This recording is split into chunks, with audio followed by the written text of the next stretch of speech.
සම්මා සම්බුදු සරණයි ඔබ සියලුම දෙනාට. ඊයේ රාත්‍රියේහි පොළොවට වැටුණු පිනිබින්දු තවමත් පත් අගින් වියලී ගොස් නැහැ. මේ පත් අගින් වියලී නොගිය පිනිබින්දු තව නොබෝ වේලාවකින් වියලී ආවි. ජීවිතය මේ තන අග පිනිබින්දුවක් වගේයි. අපි නොපමාව කුසල් දහම් රැස් කරගෙන අපගේ අනාගත ජීවිතය සාක්ෂාත් කරගන්නට තිබෙන්නා වූ කාරණා පිළිබඳව නිබඳවම සිතන්නට අවශ්‍ය. ඒ නිසාමයි. ජයමග ප්‍රත්‍යවේක්ෂා තුළින් ජීවිතය දෙසට ආපසු හැරී බැලීමක් අපි යෝජනා කරනවා. අප නායක ස්වාමීන්ද්‍රයන් වහන්සේ නිබඳවම අපට අනුශාසනා කරන්නේ මේ ලෞකික ජීවිතයෙන් සදාකාලික විමුක්තිය සැනසීම ලබා ගැනීමේ මාර්ගයෙහි සාර්ථකව ගමන් කරන්නා වූ ආකාරයයි. අද දවසේ ජයමග ප්‍රත්‍යවේක්ෂාව සඳහා උතුම් ධර්මදායකත්වයක් සඳහන් වී තිබෙනවා. ඒ වජිරා අස්සලාරච්චි ඇතුළු දූදරුවන් විසින්. ඔවුන්ට අපගේ පුණ්‍යානුමෝදනාව පුද කරමු. එසේනම් මාගේ මේ පාද නමස්කාර පූර්වක ගෞරවනීය ආරාධනය අප නායක ස්වාමීන්ද්‍රයන් වහන්සේට අද දවසේදී ජයමග ප්‍රත්‍යවේක්ෂාව ආරම්භ කරන ලෙස අවසරයි ස්වාමීන් වහන්ස. සාදු සාදු සාදු. ධර්මස්වයන්ට ප්‍රථමයෙන් තිසරණ සහිත පංචශීලයේ සමාදන් වෙන්න නමස්කාරකයන් තුන්වතාවක්. නමෝ තස්ස භගවතෝ අරහතෝ සම්මා සම්බුද්දස්ස. නමෝ තස්ස භගවතෝ අරහතෝ සම්මා සම්බුද්දස්ස. නමෝ තස්ස භගවතෝ අරහතෝ සම්මා සම්බුද්දස්ස. බුද්ධං සරණං ගච්ඡාමි. බුද්ධං සරණං ගච්ඡාමි. ධම්මං සරණං ගච්ඡාමි. ධම්මං සරණං ගච්ඡාමි. සංඝං සරණං ගච්ඡාමි. සංඝං සරණං ගච්ඡාමි. ဒ ුතියම්පි බුද්ධං සරණං ගච්ඡාමි. ဒ ුතියම්පි බුද්ධං සරණං ගච්ඡාමි. ဒ ුතියම්පි ධම්මං සරණං ගච්ඡාමි. ဒ ුතියම්පි ධම්මං සරණං ගච්ඡාමි. ဒ ුතියම්පි සංඝං සරණං ගච්ඡාමි. ဒ ුතියම්පි සංඝං සරණං ගච්ඡාමි. තතියම්පි බුද්ධං සරණං ගච්ඡාමි. තතියම්පි බුද්ධං සරණං ගච්ඡාමි. තතියම්පි ධම්මං සරණං ගච්ඡාමි. තතියම්පි ධම්මං සරණං ගච්ඡාමි. තතියම්පි සංඝං සරණං ගච්ඡාමි. තතියම්පි සංඝං සරණං ගච්ඡාමි. සරණාගමනං සම්පුන්නං. ආම භන්තේ. පාණාතිපාතා වේරමණී සික්ඛාපදං සමාදියාමි. පාණාතිපාතා වේරමණී සික්ඛාපදං සමාදියාමි.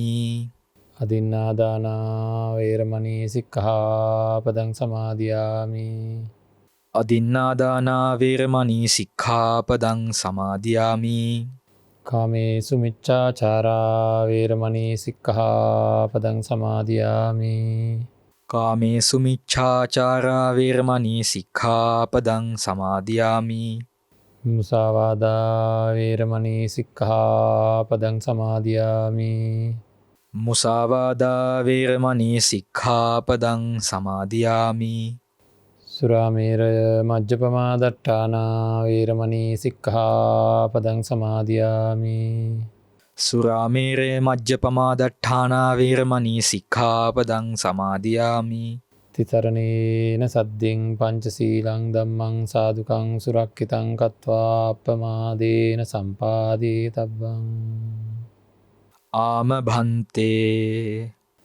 සමන්ත චක්කවාලේසු අත්‍රා ගච්ඡන්තු දේවතා සද්දම්මං මුනි රාජස් සුනන්තු සග්ග මොක්ඛදං ධම්ම ශ්‍රවණ කාලෝ අයං භදංතා ධම්මස්සවන කාලෝ අයං භදන්තා ධම්මස්සවන කාලෝ අයං භදන්තා නමෝ තස්ස භගවතු අරහතු සම්මා සම්බුද්දස්ස නමෝ තස්ස භගවතු අරහතු සම්මා සම්බුද්දස්ස නමෝ තස්ස භගවතු අරහතු සම්මා සම්බුද්දස්ස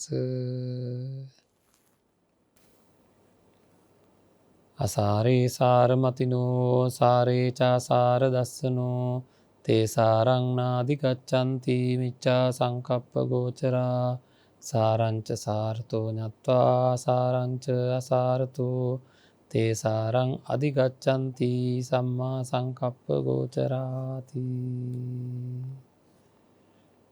සදා බුද්ධ සම්පන්න පින්වත්නි, සරුදේ සරු වශයෙන් ගත්ත නිසරුදේ නිසරු වශයෙන් ගත්ත කෙනාට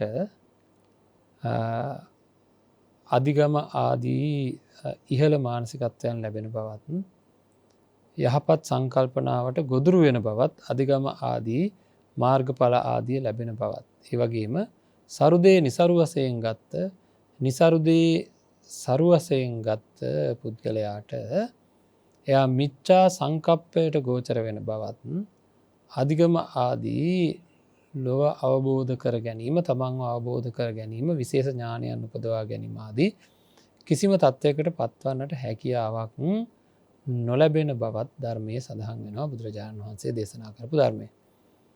ඉතින් අපි ඊයේ දවසෙත් අද දවසෙත් මේ ගාථා ධර්ම දෙක තමයි මාතෘකා කරගන්නේ. හේතුව ඊටාම පැහැදිලි අපේ පින්වත්නි, අපිට මේ ජීවිතය අවබෝධ කරගත්තේ නැත්නම් අපි ලොකු ගැටලුවකට පත් වෙනවා.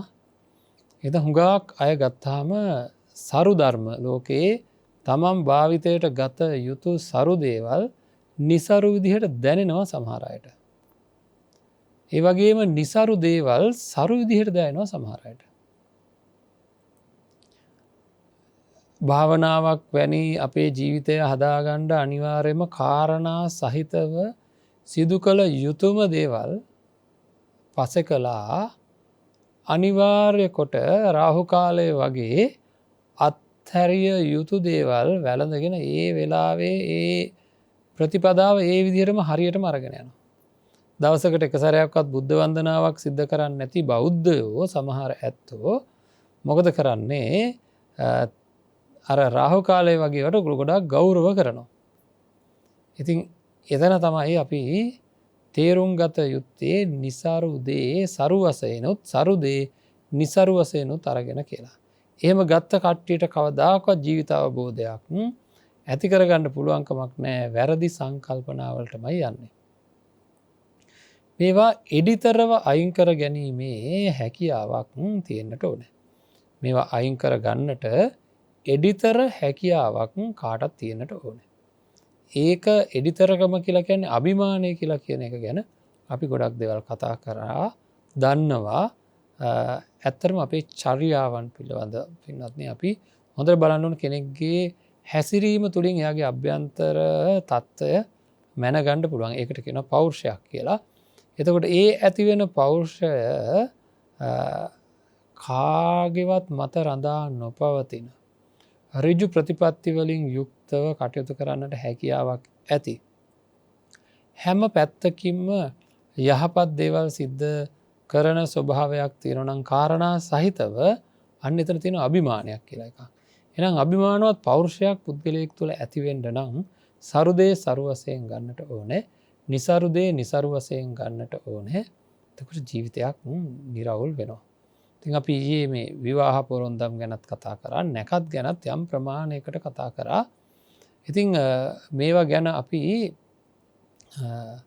ඊ타මත්ම කාරණා සහිතව කතා කරමින් අපේ කිසි බලකිරීමක් නැහැ. අපේ කිසිම බලකිරීමක් නැහැ. මගේ පැත්තෙන් කිසිම බලකිරීමක් නැහැ. මේ තමන්ගේ පැත්තෙන් හිතලා බලලා තීරණයක් ගන්න එකයි ඇත්තේ. දැන් අද බලමු අපි මේ ඊයේ දවසේ ධර්ම දේශනාව ආරම්භ කරද්දී මම අපේ පින්වන්තට කිව්වා මේ අන්ධානුකරණයට හේතු වෙන්නේ අසරණ වීම වලදී තමයි වැඩිපුරම. අසරණ වීම ගැන අපි මතක තියාගන්න ඕන කාරණාවක් කතා කරා. අසරණ වීම කියන එක දන්නේ අසරණ වුණහමයි හුඟක් කට්ටිය ඒක තියෙන අසරණකම දන්නේ කියලා. හැබැයි නුවණ තියෙන මිනිස්සු අසරණ වෙන්න කලින් අසරණකමේ තියෙන භයානකම දැනගෙන අසරණ නොවීම සඳහා වැඩපිළිවෙලක් හදා ගන්නවා කියන එකත් අපි දැනගෙන තියාගන්න. අපි අසරණ වෙන්නේ නැති වෙන්න ජීවත් වෙන්න ඕන කරන ඊ타ත්ම ප්‍රබල වැඩපිළිවෙලක් නිර්මාණය කරගත යුතුව තියෙනවා. හරි. හොඳයි. දැන් අපි මෙන්න මේ වගේ කාරණාවකට අපේ හිත යොමු කරගමු. මේ බලන්ඩ මේ ඉතාමත්ම කාරණා සහිතව ප්‍රතික්ෂේප කරන්න ඕන දේවල් වගේයක් ජීවිතය තියෙනවා. ඔය අසරණ වීම් වලදි කරන. ඇත්තටම අසරණ වෙනවා කියන්නේ මොකක්ද කියන එක ගැන අපේ හොඳට අවධානයම කළ බලන්ඩ කර කියාගණ්ඩ නැතිවෙන දේවල් සිද්ධ වෙනවා ජීවිතය. හරිද ඒ කියන්නේ කර කියාගණ්ඩ දෙයක් නෑ මන් දැම් මොකද කරන්නේ. කොයි පැත්තකින්වත් විසඳගණ්ඩ බැරි සමහර ගැටලු වෙනවා. කිසිම පැත්තකින් විසඳුමක් නෑ. අන්න එහෙම ගැටලු වෙනවා. හරිද එවැනි ගැටලු අපේ ජීවිතයට ආපුහාම අපිට එක්තරා ආකාරයක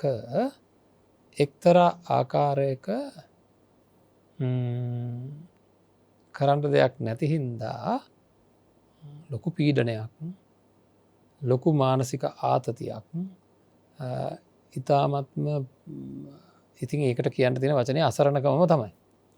හරිද මේ වෙලාවට අපේ හිත කොහේ හරි තැනක පුංචි හෝ සහනයක් හොයනවා. ඒ වෙලාවට කිසිම දෙයක් පේන්නේ නැත්තං හිතට අන්න අන්ධානුකරණයට ගොඩාක් යනවා පින්වත්නි ඇදී යනවා. ඇයි විසඳුමක් පේන්නේ නැහැ. විසඳුමක් අපිට දැනෙන්නේ. දැන් අපි ජීවත් වෙනකොට අපිට අසනීපයක් ඇති වෙනකොට ඒ අසනීපය හොඳ කර ගැනීම සඳහා අපේ හිතට විසඳුමක් එන්නේ නැහැ. අපි වෛද්‍යවරයෙක් නොවනවා නම් හුඟක් වෙලාවට. නැත්නම් අත්දැකීම් බහුල ස්වභාවයක් තියෙන්න ඕනේ වෙදකම් ගැන හරි මොනවා හරි දෙයක් ගැන. ඒ කොහොම නමුත් දරුණු අසනීපයක් ආපම වෛද්‍යවරයෙකුට නම් තමන්ගේ අසනීපය ගැන තමන්ට විසඳුමක් එනවා. දන්නේ නැති හින්දා විසඳුමක් එන්නේ නැහැ අපිට. ඒ වගේ තමයි හුඟක් අයට සමහර දේවල් දන්නේ නැහැ බුද්ධ ධර්මය තුල මේ අසරණකම් වලදී කුමක්ද වෙන්න ඕනේ කියන එක ගැන දේශනා කරලා තියෙන අවස්ථා ගොඩාක් තියෙනවා. ඉතින් ඒවා වින් එකක් දෙකක් හෝ භාවිතා කරගන්න අවශ්‍ය කරන වැඩපිළිවෙල තමන්ගේ පැත්තෙන් හදාගෙන නැත්තම් අපේ පින්වත්නි මේ ගැටලුව ප්‍රබලයි. මේ ගැටලුව ඉතා ප්‍රබලයි. ඉතින් ඒවා නිසා අපි විමසලා බැලිය යුතුව තියෙනවා. විමසා බැලිය යුතුව තියෙනවා තමන්ගේ පැත්තෙන් කරන්න ඕන දේවල් කොයි තරම් නන්ද කියලා විමසා බැලිය යුතුව තියෙනවා මේ ගෙවන ජීවිතය පිළිබඳව. දැන් බලන්ඩ සත්‍ය වශයෙන්ම ඉතා සත්‍ය වශයෙන්ම අපේ පැත්තෙන් අපිට නිවැරදිව ඉතා නිවැරදිව සිද්ධ කරන්න ඕන දේවල්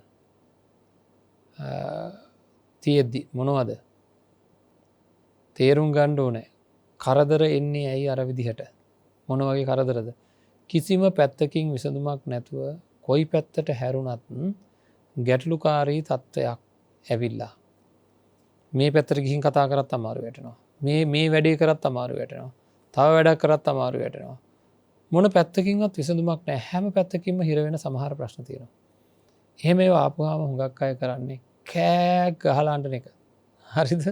කෑ ගහලා අඬලා වැළපිලා මොකද කරන්නේ? ඔන්න යනවා අන්ධානුකරණයෙන් යුක්ත තැන්වලට. හරිද? කිසිම දෙයක් දන්නේ නැති තැන්වලට ගිහිල්ලා කියන්නේ කිසිම ආකාරයක මේ විචාරයක් සහිතව කරන දේවල් නෙවෙයි. ගිහිලා මොනවද? গুপ্ත දේවල් කරන තැන්වලට යනවා. গুপ্ත කියලා කියන්නේම වැහිලා තියෙන දේවල්. ගිහිල්ලා අහනවා. අහන්න ගියාම හුඟක් වෙලාවට ඒ වගේ තැන්වල පින්නත් මේ අසරණ වෙලා එන වෙලාවට මිනිස්සු අසරණ වෙච්ච වෙලාවට හරීම ඒ කියන්නේ අර හිතන්න බෑ යමක් විවෘතව ඒ වගේ තියෙන්නේ අර විමසන්න බෑ රවට්ටන්න පුළුවන්. ඇත්තද එහෙම වෙන්න ඇති ඒක තමයි කියලා ලොකු විශ්වාසයක් ඇති වෙන අර ඇයි මේ අසරණකම් වලින් ප්‍රයෝජන ගන්න මිනිසුන්ට පුදුම පාපයක් සිද්ධ වෙන්නේ අපේ පින්නත්නේ ඒ අසරණ වෙච්ච වෙලාවේ තියෙන හිත මොනවා හරි විසඳුමක් තියෙනවා කියලා හිතුනහම පුදුම හදිසියක් තියෙන විසඳුම කරගන්න. ඒකනේ කියලා පුදුම සහනයක් ඇති වෙනවා తాවකාලික. ඉතින් මොකද වෙන්නේ අර තැන් වලට ගිහිල්ලා ඉවර වෙලා අහනකොට ඒ කට්ටිය මොකද කරන්නේ? සමහර වෙලාවට ඔළුව කරකෝලා මේ කොණ්ඩේ කඩා දාලා ඔළුව කරකෝලා නිකන් අමුතු භාෂාවක් අරගෙන මොනවා හරි කියලා මේකයි වෙලා තියෙන්නේ කියලා කියන මෙන්න මේ දේවල් කරන්න සත පහක්වත් එපා කියලා අන්තිමට කාරණාවකුත් කියනවා මේ හැම එකක්ම කරන්නේ බුදු ගුණින් කියලාත් කියනවා. පව් කරගන්නවා උපරිම වශයෙන් මේ මිනිස්සු කරගන්නවා. මේ මිනිස්සු ඔක්කොටම වැඩි අසරණයි. ඊට පස්සේ දෙවෙනි වතාව තුන්වෙනි වතාව වෙනකොට තමයි ඔන්න මුදල් වියදම් කරන්න වෙන ඒවා මොනවද කියලා තේරෙන්නේ. එතකොට ඒ කියන දේවල් වල තියෙන කාරණාවන් සමහර වෙලාවට පින්නත්නි ඒ සඳහා ඔත්තුකාරයෝ දාලා තියෙනවා. හරිද? මග දිගට ගොඩාක් ඈතට යන්න ඕන මේ වගේ තැන් හොයාගන්න. ඒවත් එක්ක සමහරවිට බස් වල යන්න ඕනේ. පයින් යන්න ඕන තැන්. කට්ටිය යනකොට කතා කර යනවා මේ දෙන්නව දෙන්නෙක් යනවා නම් ටිකක් මූණ නරක් කරගෙන ඇවිල්ලා බස් එකෙන් බහලා පයින් යන දුර ඒ ආසන්නයේ තව කෙනෙක් යනවා එයාලා දන්නේ නැහැ.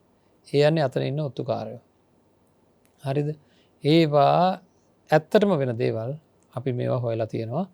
ඉතින් මේ වගේ දේවල් හරහා හරි කොයි ක්‍රමයකින් හරි අර කට්ටිය ආපු දේවල් බොහෝ විට කටින් අල්ල ගන්නට ලොකු දක්ෂකමක් තියෙනවා මේ කටකාර මිනිස්සු මේ කපටි මිනිස්සු ඇවිල්ලා සමහර අය කියන්නේ ප්‍රශ්නේ කියන්න කියලා කියනවා. සමහර අය එතනින් අයගේ මෙන්න මේ වගේ ප්‍රශ්නයකට ආපු එක්කෙනා එන්න කියලා කතා කරනවා. මේවා සාමාන්‍යයෙන් ප්‍රශ්නයක් නැති මිනිස්සෙක් කොතෙන්ට ගිහිල්ලා බලාගෙන හිටියොත් මේ වැරදි ටික තේරෙනවා. වැඩිපුර මේ තැන්වලට යන්නේ අසරණ වෙච්ච අය. අසරණ වෙච්ච අය ගියාම මොකද වෙන්නේ? ඒ කට්ටියට ඒ වෙලාවේ එතන තියෙන පොඩි දේවල්වත් තේරෙන්නේ නැහැ අකුසලයේ ප්‍රබල හින්දා. අකුසලයේ ප්‍රබල හින්දා එතන සිද්ධ වෙන කපටිකම් එකක්වත් තේරෙන්නේ නැහැ.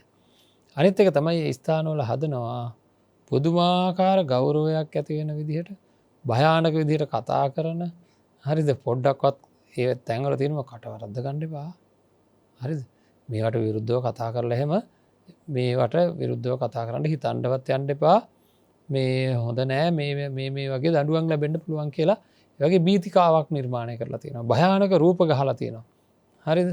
එතකොට ඉතින් තේරුම් ගන්න ඕන දැන් සමහර රූප ගහලා තියෙනවා අතින් බෙල්ලවල් එල්ලගෙන ලේ පෙරාගෙන යක්ෂ දත් වගේ දිව එළියට දාගෙන අත් වැඩිපුර ප්‍රමාණයක් තියෙන එක අතක ලේ පෙරෙන බෙල්ලක් තියෙනවා තව අතක ඒ වගේ දැන් මේ යන්නේ කාලඟටද එහෙනම් ඒ වගේ කෙනෙක් ළඟට නම් යන්නේ මහා භයානක වෛරී ඊටාම හිංසාකාරී අදහස් තියෙන නපුරු කෙනෙක්ගෙන් මේ උදව් ගන්න යන්නේ එහෙනම් පින්නත් ඒක Tamanට හොඳක් වෙයි කියලාද කියන්නේ අපි ප්‍රශ්නයක් වුණාම මේ රටේ ඉන දාමරිකයෙක් ළඟට යනවා නම් මේ අනක් ගුණක් දන්නේ නැති හොඳක් නරකක් දන්නේ නැති බෙල්ල කඩාගෙන කන ස්වරූපයේ තියෙන ලේ පෙරාගෙන ඉන්න කෙනෙක් ළඟට යනවාද ප්‍රශ්නයක් වුණා. ඉතින් ඇයි මේ ටිකවත් තේරෙන්නේ නැත්තේ මෙහෙම කෙනෙක් නම් එතන ඉන්නේ මේ ඒ වගේ කෙනෙක්ගේ ප්‍රතිරූපයක් නම් පෙන්වන්නේ වහාම දුවගෙන යන්න ඕන ආපහු. ඉතින් කොහොම නමුත් කමන්නේ මෙයාලා මේ කාරණා කියලා කියනවා පින්නත් මේ දේ කරන්න කියලා. හුඟක් වෙලාවට ඇවිල්ලා මේ මිනිස්සු වියදම් කරගෙන මේ දේවල් කරනවා. මම උදාහරණයක් එක්ක කියන්නම් අවශ්‍ය වෙච්ච වෙලාවක හුඟක් වෙලාවට වියදම් කරගෙන මේ දේවල් කරලා මොකද කරන්නේ පස්සේ ආපහු ගිහලා හරි ගියේ නෑ කියලා කියපුවාම ගිහිල්ලා කියනවා මේ වගේ කිල්ලට අහු වෙලා කියලා කියනවා ඒ වගේ දේවල් හින්දා දැන් මේකට ආය මේ වගේ ප්‍රතිකාරයක් කරන්න කියලා කියනවා එහෙම නැත්නම් එහා පැත්තෙන් ඊටත් වැඩිය බලගත් දෙයක් කරලා තිනවා ඒකට මෙන්න මේ වගේ කැපිල්ලක් තියෙනවා කියලා කියනවා හරිද ඊට පස්සේ දැන් තමයි වියදම් ඕන වෙන්නේ හරිද පළවෙනි වතාවේදී නොමිලේ හුඟක් වෙලාවට ඉතින් ගැලවීමක් නෑ මේවට අහුනොත් නම් පින්නත්න ගැලවීමක් නෑ. ඇයි මේ අනවශ්‍ය දේවල් වල සරණ පිහිට ප්‍රාර්ථනා කරන්නේ. ගැලවෙන්ඩ බැරි ප්‍රශ්නයක් ඇවිල්ල තියෙනවනම් විමසිලිමත්ව ප්‍රශ්නය දිහා බලන්ඩ ඕන. නුවනින් බලන්ඩ ඕන. නුවනින් බලලා මොකද කරන්න ඕනේ අපි ඉතාමත්ම ප්‍රබලව ඉතාමත්ම ප්‍රකටව දැනගණ්ඩ ඕන කාරණාවත් තියෙනවා. නුවනින් බලලා ඒ මහපොළුවේ කෙලින් පයගහලා හිටගන්නවා කියලා හැමදාමකයන් ඇත්ත දැකලා හානි අවම කරන්න කටයුතු කරන්න ඕන ඊළඟට කර්මය ගැන තේරුම් ගණ්ඩ ඕනේ මේ කරදරකාරී තත්ත්වයන් මට ඇවිල්ල තියෙන්නේ කර්මවේගයන් නිසාවෙන් කියලා. මොනවද කර්මවේගයන් කියලා කියන්නේ. කර්මය හේතු වෙලා තමයි මේ වගේ තත්ත්වයක් මට ඇති වෙලා තියෙන්නේ. එතකොට අතීතයේ මං කරපු වැරදි ක්‍රියාවන්. කර්මයෙන් අයින්වෙන්ට මොනවද කරන්න ඕන කියලා ධර්මය පැහැදිලියෝ තියෙනවා. කර්මයෙන් අයින්වීම සඳහා කළ යුතු දේ තමයි භාවිත කාය භාවිත සීල භාවිත චිත්ත භාවිත ප්‍රඥා. එහෙනම් කය පිළිබඳ අවබෝධයෙන් කටයුතු කරන්න ඕනේ. කයෙහි වරදවා හැසිරෙන්නේ නැතුව. කයවල් පිළිබඳව කායානු පස්සීව වාසය කරන්න ඕනෑ මොකද වැඩියෙන්ම වරදින තැන් වැඩියෙන්ම අකුසල් ඇතිවෙන තැන් අයිංකර ගැනීම සඳහා. භාවිත සීල හරිට සිල් රකින්න ඕන ති පංච සීලය රකිට පටන් ගණ්ඩ ඕන.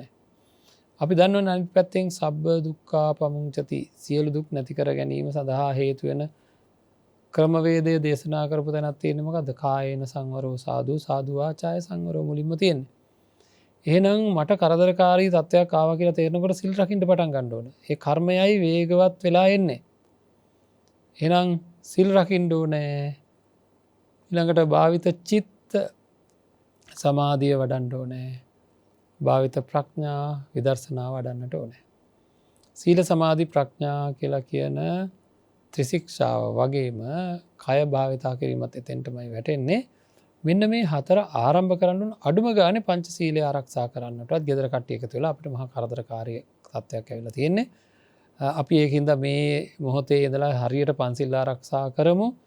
ඒ වගේම නිවැරදිව සරණාගමනය ඇති කරගමු සමහරට අපේ පව්හින්ද මේ දේවල් කරනකොට මේ දේවල් සිද්ධ වෙමින් තියෙන්නේ පන්සිල් ආරක්ෂා කරන කෙනෙකුට අපි දන්නවා අපේ පින්නත්නේ සංඝාවාසයක් හදලා පූජා කරනට වැඩිය පින් සිද්ධ වෙන බව කූටදත්ත සූත්‍රය සඳහන් කරලා තියෙනවා.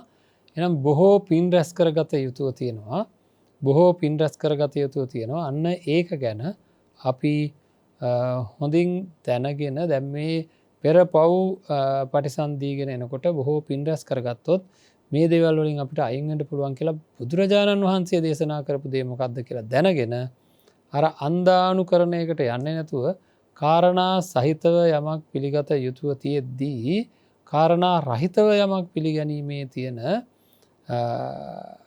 මේ මොකක්ද ඒකට කියන්නේ මෝඩ තකතීරු ස්වභාවයෙන් අයින් වෙලා තමන් බුද්ධිමත්ව කටයුතු කරන වැදගත් කෙනෙක් බවට පත්වෙන්නට ඕනේ. මේ දේවල් ඉතාම ප්‍රබලව අයින් කරන්න වෙනවා අන්දානුකරණයෙන් යුක්තව කිසි දෙයක් භාරගන්නේ නැතිවෙන්ඩ අපි දක්ෂ වෙන්ඩ ඕනේ. එහෙනම් ඔන්න කරදර එනකොට ජීවිතේ දැන් මෙතෙන්ට එනවා මේ කරදර වලට හුඟක් වෙලාවට කියන අපල කියලා කතාවක්. දැන් ඔතනදී ඒක තමයි අපි මේ ප්‍රශ්න විසඳා ගන්න නැත්තේ අපල කියන එක ලියවිලා තියෙන කේන්දරේ.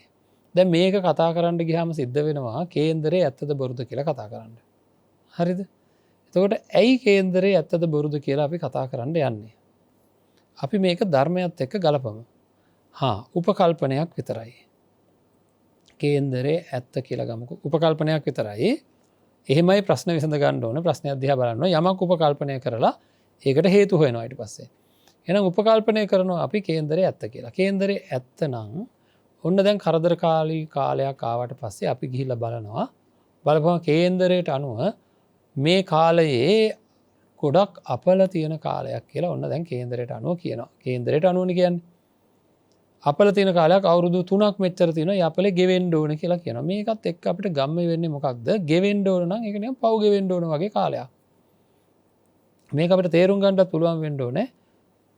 අවුරුදු කෙනෙක්ගේ වයස අවුරුදු 40 ඉඳන් 45 වෙනකන් එයාට මෙන්න මේ අපල තියෙනවා කියලා කියනවා. එහෙනම් මේක ලියවිලා තියෙන්නේ කොහෙදද? දැන් අපි සෙනසුරු අපල ඔය ප්‍රසිද්ධ වචනනේ. සෙනසුරු අපල තියෙනවා කියලා කියන්නේ. හරිද? එතකොට සෙනසුරු අපල තියෙන වෙලාවක තමයි ඉපදිලා තියෙන්නේ. මේ ඉපදිලා තියෙන වෙලාවට අනුව එයාට මේ කාලෙදි සෙනසුරු අපල එනවා. දැන් සෙනසුරුත් එක්ක නෙවෙයි සටන් කරන්න වෙන්නේ. ඇයි මෙයාට සෙනසුරු අපල එන්නේ? එයා ඒ වගේ වෙලාවක ඉපදිච්ච හින්දා. එහෙනම් එවැනි වෙලාවක උපදින්න හේතු උනේ එයාගේ පෙර සංසාරගත කර්මයන්. එහෙනම් කේන්දරින් මේ කර්මය හොයාගෙන කියලා අපි හිතමුකෝ. අපල කියලා හොයාගෙන තියෙන්නේ. එහෙනම් ඒක උපකල්පනයේ ඇත්තනම් උපන් වෙලාව අනුව මේ කරදර ටික තීරණය වෙලා ඉවර නම් පෙර සංසාරගත ජීවිතයේ සිද්ධ වෙච්ච අපල උපද්‍රව තමයි එහෙනම් මේ ගැටලුවට මූලිකම හේතුව. මේ ගැටලුවට මූලිකම හේතුව අන්න ඒ අපල උපද්‍රව ටික. එහෙනම් අනිවාර්ය කොට තේරුම් ගන්න ඕන කාරණේ ඉතා පැහැදිලි. මොකක්ද? එහෙනම් මේක කර්මය. හරිද? එහෙනම් මේ අපල කියන්නේ කරපු පාප කර්මයන් පරිසම්දෙන කාලය. එහෙනම් ඒකට ප්‍රතිකාරය යොදන්න ඕනේ. එහෙම නැතුව මේ ග්‍රහලෝකවලට මේ පූජා තියන්නයි, ඒවට හරියන්න මුද්දක් දාන්නයි, ඊළඟට ඒවට නොඒකුත් ආකාරයේ විකාර මෙහි දැන් අර බ්‍රහස්පති ග්‍රහයක් කියලා කෙනෙක් ඉන්නවා. එයාගේ මොකක් හරි වෙනවා නම් වෙන්න තියෙන්නේ ඒකේ ගුරුත්වාකර්ෂණ බලපෑමක් මෙහාට එන එක. Tamanට එන එක. හරිද? එහෙමවත් හිතමුකෝ අඩුම ගන්න. ඒකට තියෙන එකම දේ මෙහෙට දෙන්න පුළුවන් බලපෑමක් තියෙනවා නම් තියෙන්නේ ඒකේ ගුරුත්වාකර්ෂණය විතරයි. ඉතින් ඒක කොහොමද මේ පුංචි මුද්දකින් මැණික් කෑල්ලක් ඔබ්බපු පොඩි මුදු කෑල්ලකින් කොහොමද මේක නවත්තන්නේ? එහෙම එකක් තියෙනවා නම් හරිද? ඊළඟට පූජාවන් තියෙනවා, ග්‍රහ පූජාවන් තියෙනවා කියලා ග්‍රහ පූජා තියෙනවා. අදටත් තියෙනවා ග්‍රහ පූජාවන් තරම්. මේ තරම් මෝඩ මිනිස්සු රැලක් මේ කිසිවක් නොදකින පස් ගොඩක් තියෙන මේ ග්‍රහලෝකවලට පූජාවන් තියෙන එකේ. හරිද? මොනතරම් නම් පුහුදුන්. ඒ කියන්නේ මේ ගැන හිතලා බලන්නේ පොඩ්ඩක්වත් මොනවද ග්‍රහලෝක කියන්නේ කියලා හිතලා බලන්නේ නැහැ. ග්‍රහ දෝෂ කියලා කියන්නේ මොනවද කියලා හිතලා බලන්නේ නැහැ. අදටත් මේ සමාජයේ ගිලගෙන තියෙන ඊටාම දරුණු දේවල් තමයි මේ ග්‍රහ දෝෂ ග්‍රහ අපල කියලා කියන ඒවා. මේවා පින්වත්නි ප්‍රසිද්ධ මාධ්‍යයේ පවා මේවා පිළිබඳව වෙළඳ දැන්වීම් පවා දාලා කිසි බයක් නැතුව මිනිස්සුන් අර වට්ටනවා. මං කියන්නේ මේ දේවල් පිළිබඳව කාරණා සහිතව අපි දැනගන්න ඕනෑ. මේක ක්‍රමවේදයක් තිබ්බට මදි. ග්‍රහචාරය පිළිබඳව හොයන ක්‍රමවේදයක් තියෙනවා. ඒක තිබුණට ඒක ඇත්තනම් ඒක කර්මය වෙන්නම ඕනේ. කිසි කතාවක් නෙවෙයි. අපිට ඒක ඇත්තද බොරුද කියන කතාව වැඩක් නැහැ. හැබැයි ඇත්තනම් කර්මය වෙන්න ඕනේ. ඒක කර්මය නම් බුදුරජාණන් වහන්සේ බෞද්ධ විදිහට අපිට මේවා ප්‍රතික්ෂේප කරන්න සිද්ධ වෙන්නේ ඇයි? එහෙනම් තමන්ගේ ග්‍රහ දෝෂ, තමන්ගේ අපල, තමන්ගේ කර්මය මේ ජීවිතයේ කරන ක්‍රියාවන් අනුව වෙනස් වෙනවා. ඇයි? දිට්ඨ ධම්ම වේදනීය කර්මය කියලා කියන්නේ මේ ජීවිතයේ කරන කර්ම වලට ලැබෙන විපාක. එහෙනම් ඒක කේන්දරේ ලිය වෙන්න විදිහක් නැහැ. මේ ජීවිතේ බොහෝ පින් කරොත් මේ ජීවිතයේ සමහර පාප ධර්මයන් අහෝසි කරගන්න පුළුවන්. එහෙනම් තමන්ගේ කේන්දරේ මේ ජීවිතේ වෙනස් කරගන්න පුළුවන්. ඒක තමයි කියන්නේ උත්හාන පලුප ජීවී කියලා.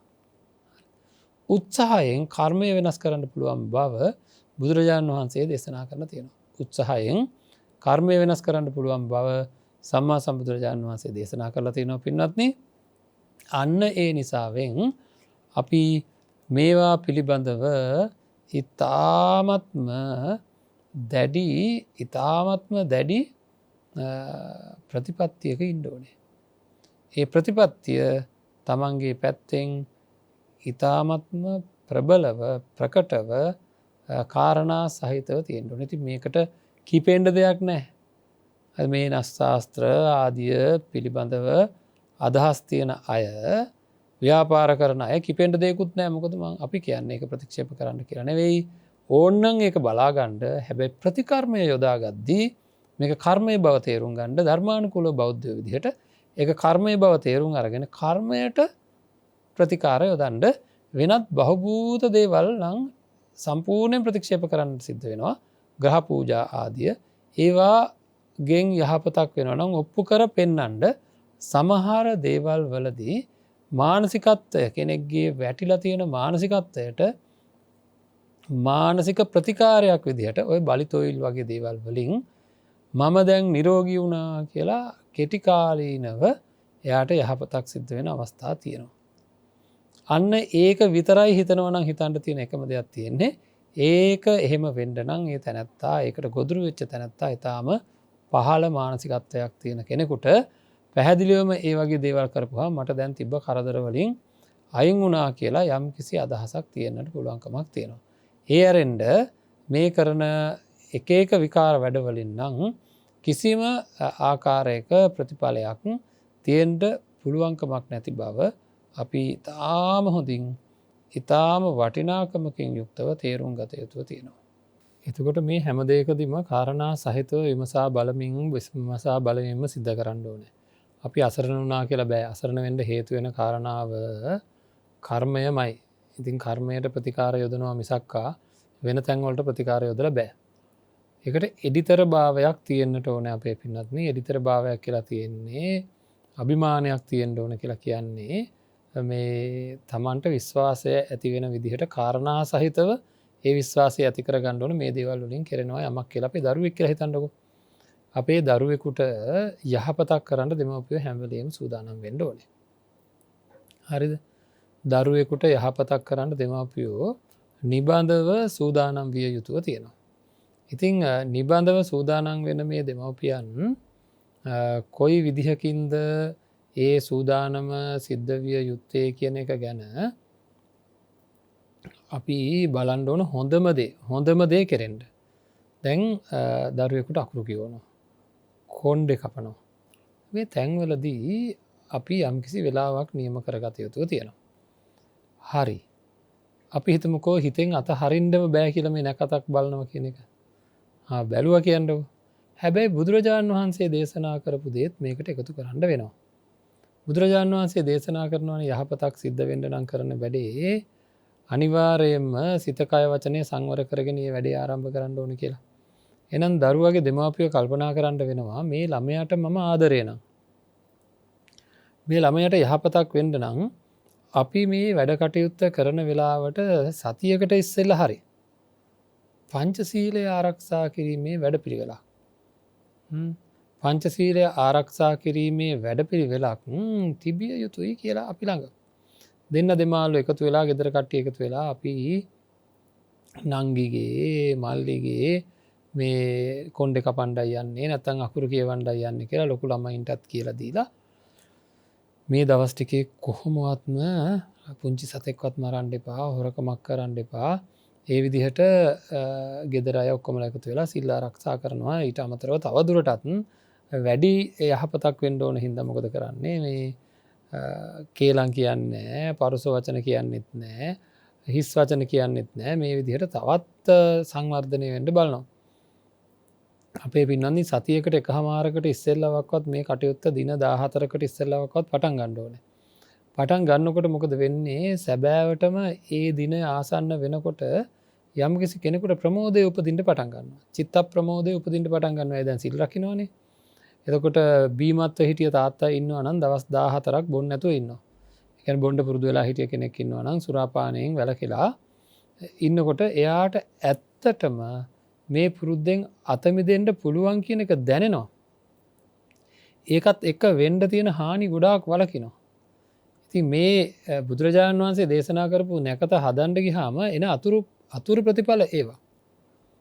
හරිද? ඒකින්ද මේ නැකත හදන්න ඕනේ. ඒ කියන්නේ දැන් අර අනිත් නැකත මේ අපි ඔය බලන නැකත ප්‍රතික්ෂේප කරන්න බෑ කියලා හිතන්නෝ කෙනෙකුට. හරි ඒකත් එක්ක අපි සටන් කරන්න යන්නේ නැහැ. ඉතින් බලන්න. හැබැයි තමන් බෞද්ධයෙක්නේ. බෞද්ධයෙක් විදිහට අර කියන නැකතුත් බලාගෙන ඒ වෙලාව දැන් ඒ වෙලාව දීලා තියෙනවා. තව දින 7කට පස්සේ තියෙනවා නම් දැන් දවස් 7ක් අනිවාර්යයෙන්ම තමන්ට සිද්ධ වෙනවා මේ දේවල් වලින් වැළකීලා ඉන්න. හුඟක් වෙලාවට ඔය ගෙදර ගන්න ගොඩාක් උත්සව පින්නත්නි තියෙනවා. අකුරු කියවීම, එතකොට කොණ්ඩා කැපීම් වගේ දේවල් ළමයින්ගේ ඒ උත්සව වලදී ඒ සුබ දේවල් යහපත් දේවල් විදිහට ඒවා ක්‍රියාත්මක කර ගැනීම වමනාව තියෙන හුඟක් තැන්වල සුරාපානය කියන එක මුල් කරගන්නවා. ඉතින් එතනම නැකත් ඔක්කොමත් ඉවරයි, ජීවිතත් ඉවරයි, අනාගතයත් ඉවරයි. මොකද සිත කය වචනය සිත කොහොමත් සංවර වෙන්නේ නැහැ සුරාපානයත් එක්ක. තිරිසංගත සිතුවිලි තමයි සුරාපානයත් එක්ක උපදින්නේ. ලංකාවේ ගොඩාක් නැකත් එක්ක සුරාපානය සම්බන්ධ වෙනවා. සුරාපානය නැති නැකතක් නැති තරම්. විවාහ මංගල්‍ය උත්සවයක් කියලා කියන්නේ ඒක අනිවාර්යංගයක් නෙවෙයි සුරාව කියලා කියන එක. එහෙම කියන්න පුළුවන්කමක් ඇත්තේ නැහැ කොහොමද. විවාහ මංගල්‍ය උත්සවයක් කියලා කියන්නේ දෙන්නෙකුට ආශිර්වාද කරමින් ඒ දෙන්නාට නව ජීවිතයක් ලබා දෙන්න ඒ අයට ආශිර්වාද කරන්න පුළුවන් වැඩිහිටියෝ එතන ඉන්න ඕනේ. අනිත් එක එයාලට යම් කර්ම වේග තියෙනවා නම් ඒවා නවත්ත ගන්න අනිත් අය උදව් උපකාර කරන්න ඕන එක. අඩුම තරමින් ඒ නැකත් කටයුතු සිද්ධ වෙන වෙලාවේ සිද්ධ කරන වෙලාවේ ඒකෙන් පස්සේ යම්කිසි කාලයක් යනකම් හැමදෙනෙක්ම මේ සුරාවෙන් අයින් වෙන්න ඕනේ. ඔතන තනිකරම ආත්මාර්ථකාමිකම තියෙන අන් අයගේ යහපත් වෙලාවේ Tamanට සතුටු වෙන්න මේ වගේ දේවල් භාවිතා කිරීම ඒවා ඊ타මත්ම අවාසනාවන්ත අනාගතයක් උදා කරලා දෙන්න හේතු වෙනවා අර විවාහ වෙන අයට. විවාහ වෙන අයට යහපතක් නෙවෙයි අයහපතක්මයි සිද්ධ වෙන්නේ. ඒ මොකද Tamanට ආශිර්වාදයක් කරන්න පුළුවන්කමක් ඇත්තේ නැහැ. පින් දෙන්න පුළුවන්කමක් ඇත්තේ නැහැ. එයාලට යම් ගැටලුවක් තියෙනවා නම් ඒ ගැටලුකාරී තත්ත්වයෙන් අත මිදෙන්න හේතුවක් වෙන්නේ නැහැ. වෙලාවකට දෙමව්පියොත් මත් වෙලා. වෙලාවකට විවාහ වෙන දෙන්නත් මත් වෙලා. හරිද? ඉතින් ඒවත් එක්ක වෙන්නේ අනර්ථයක්මයි. ඊළඟට ගෙදරකට මුල් ගලක් තියද්දී. ඒ වගේ දේවල් කරද්දිත් සුබ කටයුත්තක් එක සුබ කටයුත්තක් කියන්නේ යහපත් දෙයක් තමයි නිවසක් හදාගන්න දහසක් බලාපොරොත්තු තියාගෙන කටයුතු කරන වෙලාව. ඉතින් ඇයි මේ වෙලාව සුරාවට දාගන්නේ? ස්වාමීන් වහන්සේලා ගෙනල්ලා එක පැත්තකින් ඔන්න පිරිතුත් කියනවා. හුඟක් වෙලාවට මේ යහපත් කටයුතු වලදී පිරිත් සජ්ජායනා කරනවා. ඉතින් ඒ පිරිත සජ්ජායනා කරලා පිරිතුත් සජ්ජායනා කරලා සිලුත් සමාදන් වෙලා පොඩි වෙලාවයි යන්නේ නැකත පහු වෙච්ච ගමන් නැත්තම් ඒ වෙලාවෙම අනිත් පැත්තේ ඔක්කොම සූදානම් කරලා තියෙන්නේ. හරිද? මේක විලාසිතාවක් වෙන්න තව ටික දවසයි මේ විලාසිතාවක් දැනටත් ඒව හැමම තමයි. දාන ගෙදරක් ඉවරුනහම මළගිය ඥාතින්ට පින් දෙන්න කියලා වැඩියෙන්ම පින් දෙන්න පුළුවන් ක්‍රමය තමයි පන්සිල් සමාදන් වෙලා තියෙන එක. නමුත් හුඟක් වෙලාවට බණ ටික ඉවර වෙන වෙලාව දාන ටික ඉවර වෙන වෙලාව වෙනකොට සමහර වෙලාවට බණ අහන වෙලාවෙදි පවා මත් වෙලා ඉන්න ස්වභාවය අපි අත්දැකලා තියෙනවා. හරිද? බණ අහන වෙලාවේ පවා මත් වෙලා ඉන්න ස්වභාවය අපි අත්දැකලා තියෙනවා පින්වත්නි. ඒවා හරිම ඛේදනීයයි, ඊටාම ඛේදනීයයි. මේ දේවල් ගැන අපි ගොඩක්ම ඊටාමත්ම ප්‍රබල සැලකිලිමත් භාවයක සිටින්නටම ඕනේ.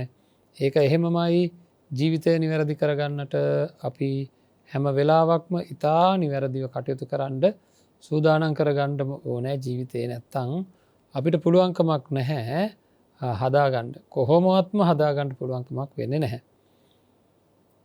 හොඳින්ම ඊටා හොඳින් තේරුම් අරගෙන ඊටා හොඳින් කටයුතු කරන්නට දක්ෂ වෙන්න ඕනේ. හැම වෙලාවකම හැම නිමේෂයක්ම අපේ ජීවිතේ ඊටාම සුන්දර කරගන්න අවශ්‍ය කරන වැඩපිළිවෙලක් අපේ පැත්තෙන් සකස් කරගත යුතුම තියෙනවා. මේ ජීවිතයේ සාර්ථකම තත්යකට ගන්නට අවශ්‍යයි, අත්‍යවශ්‍යයි. ඒක නිසා මේ කරන කටයුතු වලදී අකටයුතු වෙන ආකාරයට කටයුතු නොකර සිටිය යුතුයි. Tamanටම අකටයුත්තක් වෙන ආකාරයට අපි කටයුතු සිද්ධ කරගන්න හොඳ නැහැ.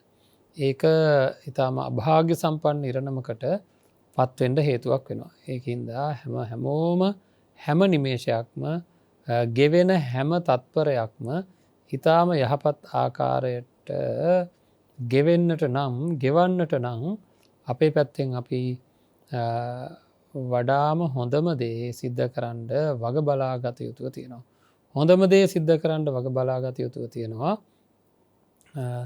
ඒකට නිවැරදි දේ තෝරගන්න ඕන, හේතුන් අනුව තෝරගන්න ඕන. ආය මං කියන්නේ අභිමානවත් වෙන්න ඕන. ඊළඟට බලමු අපි තව තියෙනවා මහා කරදරකාරී තත්ත්වයක් ජීවිතවලට. ඒ තමයි මේ අමනුස්ස දෝෂ කියලා කියනේවා. ඒවා නිසාවෙන් හරියට ගැටලුකාරී තත්ත්වයන් සිද්ධ වෙන බව බොහෝ දෙනා සඳහන් කරලා තියෙනවා. කියනවා හැම තැනම කියන ඔය අමනුස්ස දෝෂයක් ඔය අසනීපෝල්ට හේතු අමනුස්ස දෝෂයක්. එතකොට ඔය තියෙන මේ කිසි දෙයක් හරියන්න ඇති අමනුස්ස දෝෂයක්ින්ද. තව තියෙන හදිහූනියන් ආදිය ගැනත් ඒවා ගැනත් අපි කතා කරමු. අපි දැන් මෙතෙන්ට වැටෙමු අමනුස්ස දෝෂ කියන ඒවා. එතකොට අමනුෂ්‍ය දෝෂ තියෙනවා කියලා කියන තැන කෙනෙකුට තියෙන කරදරකාරී තත්ත්වය තමයි මේ කියන මේ තත්ත්වය උදාවෙන්ඩ හේතු වෙන්නේ මොකක්ද. මං පොඩ්ඩක් කියන්නම්. සමහර තැන් තියෙනවා පින්වත්නේ හරි අපිරිසිදුයි. නිවෙස් අපේ කුස්සියක් අපිරිසිදුව තියෙනවනම් හරියට කුණු ටික ඉවත් කරන්නේ නැත්තා. නිරායාසයෙන්ම කැරපොත්තෝ ආදී සත්තු කුණු ගොඩවල් වල වාසය කරන සත්තු ඒ ස්ථානවලට එනවා. ඒ වගේ ඉතාම අපිරිසිදු හරියට වාතාශ්‍රය වැටෙන්නේ නැති දුගඳ හමන ඉතා දුගඳ හමන යම් යම් තැන්වල අපි අත්දකිනවා ඉතාමත්ම අවාසනාවන්ත ආකාරයට මේ අමනුස්ස බැල්මවල් තියෙන ආකාරය සහ ඒ මිනිස්සුත් කිසි තැනක් පිරිසිදුවක් නැති හින්දම මොකක්දෝ ගුප්ත තත්ත්වකට පත්වෙලා ඉන්න ඊට අමතරව ඔය කියන තැන්වල පහන්තියතිය දෙවියන්ට එහෙම ආයාචනා කරන එහෙම දේවල් වගේත් තියෙන කොහොම උනත් කමක් නැහැ. දේශනාවේ සඳහන් වෙනවා බොහෝ පින්කර ගත්ත පුද්ගලයෙක් පාරක ඇවිදගෙන යනකොට පවා ඒ අවට ඉන්න අමනුස්්‍යය ඈතට විසිවෙනවා කියලා. හරි මේක මේ විමාන වස්තුවේ තියෙන කතාවක සඳහන් කරලා තියෙනවා ඈතට විසි වෙනවා කියලා. එකන කිට්ටුවෙන්ට බෑ බොහෝ පින්වන්තයකුගේ ආසන්නයකට වක්වත් එන්ඩ පුළුවන්කමක් නෑ මනුස්සයකුට. එහෙනම් අමනුස්සයින්ව එලවා දැමීමේ තියෙන්න වූ මේ ප්‍රබලම වැඩ පිළිවෙල තමයි එයා බොහොම පින්වන්ත කෙනෙක් ගෙදරක ඉන්නවනං ඒ ගෙදරින් අමනුස්්‍යයට ඉන්ඩ බැරි තත්වකට පත්වෙනවා. ඒ අතීත කතා ප්‍රෘතිවල ඕනෑ තරන් තියෙනවා. ඕන තරන් තියෙනවා රුක්දවීවරුන්ට පවා ඉන්ඩ බැරිවෙච්ච අවස්ථා තියෙනවා. ඉතින් ඒක නිසා අපි බොහෝ පින්කර ගණ්ඩ ඕනෑ එතකොට අමනුස දෝස කියන එකක්වත් එන්න නෑ. ඒක තම ලේසියෙන් කරන්න පුලන් තොවිලේ.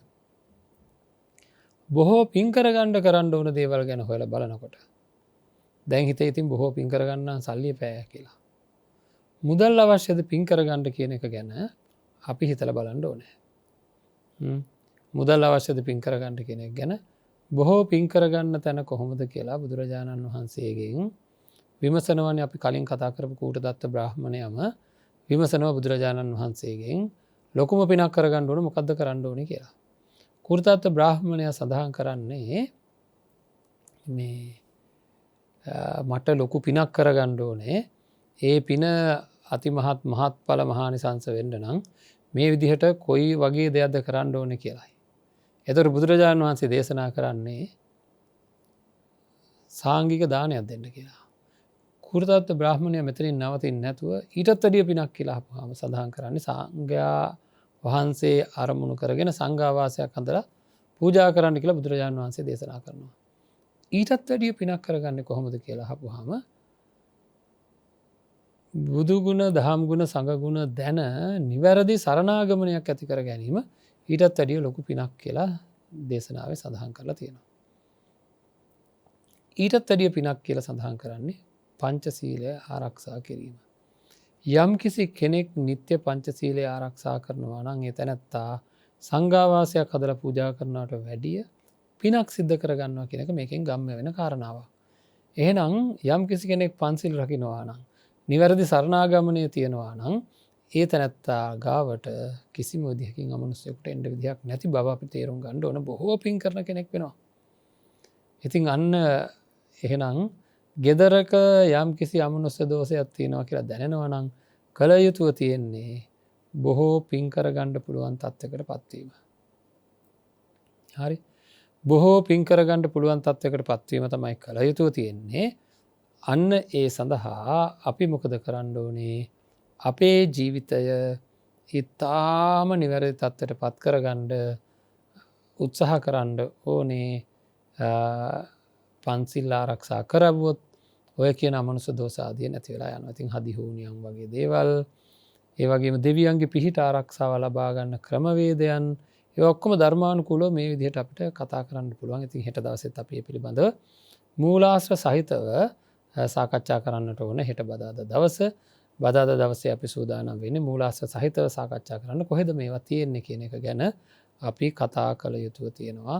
ඉතින් ඔන්න සූදානමින් ඉන්න ඊට පස්සේ අපි මේ සතිය සම්පූර්ණයම අන්දානුකරණයෙන් අතමිදෙන සතිය බවට පත් කර ගත යුතුව තියෙනවා. ඉතින් ඒ සඳහා හැමෝටම මේ පුහුදුන් තත්ත්වයෙන් අතමිදෙන්ට ඉතා පුහුදුන් තත්වයකට පත්වෙන්ට හේතු වෙලා තියෙන මේ අන්ද අනුකරණය අයින් කරලා අභිමානවත් බෞද්ධයන් විදිහට යහපත් ආකාරයට තමන්ගේ කටයුතු සම්බන්ධ කරගන්නට හැම කෙනෙකුටම ශක්තිය ධෛර්යය ලැබේවා.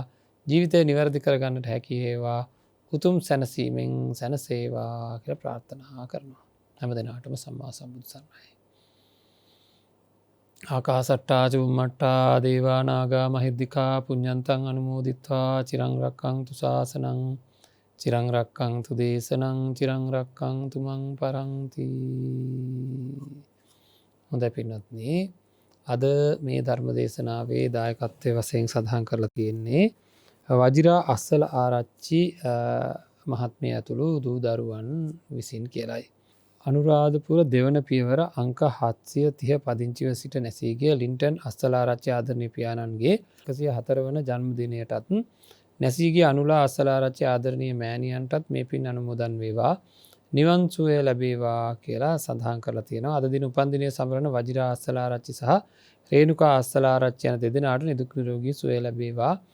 ලක්වැසි ලෝවැසි හැම දිනාටම උතුම් ධර්ම අවබෝධය වේවා කියන අරමුණින් යුක්තව අද දවසේ මේ ධර්ම දේශනාවේ දායකත්වය දරන පිරිස ඒ දායකත්වය අරගෙන කටයුතු කරන්න. ඉතින් එය බලාපොරොත්තු වෙන ආකාරයටම ලින්ටන් අස්සලාරච්චි පියාණන්ට අනුලා අස්සලාරච්චි මෑණියන් ඇතුළු පරම්පරාවේ මේ පරලෝකීය සියලුම ඥාති මිත්‍රාදීන් මේ පින් අනුමෝදන් වේවා. යත්තන් සුගතියෙන් සුගතියට පත් වේවා කියලා ප්‍රාර්ථනා කරමු. අවසානයේ උතුම් නිවනින් සැනසෙන්නට හේතු වේවා කියලා ප්‍රාර්ථනා කරමු. උපන්දිනයේ සමරන වජිරා අස්සලාරච්චි රේණුකා අස්සලාරච්චි යන දෙපළට නිදුක් නිරෝගී චිරජීවනය ලැබේවා. දීර්ඝායුෂ වේවා. බොහෝ කාලයක් ධර්ම අවබෝධය ලබන්නට ශක්තිය ධෛර්යය ලැබේවා. බොහෝ කාලයක් වැජබේවා කියලා ප්‍රාර්ථනා කරනවා. ඒ වගේම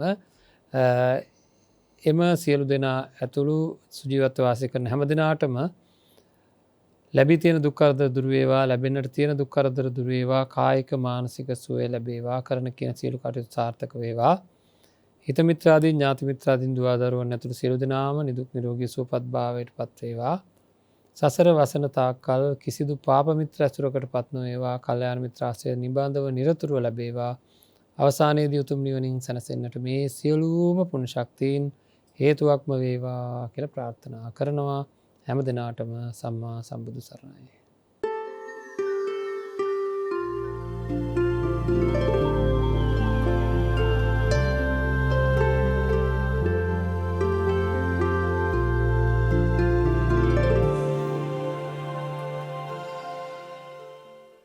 මෙවැනි වටිනා ධර්මදේශනා නැරඹීමට ජයමග TV YouTube නාලිකාව සබස්ක්‍රයිබ් කර සීනුව ලකුණ ක්ලික් කරන්න.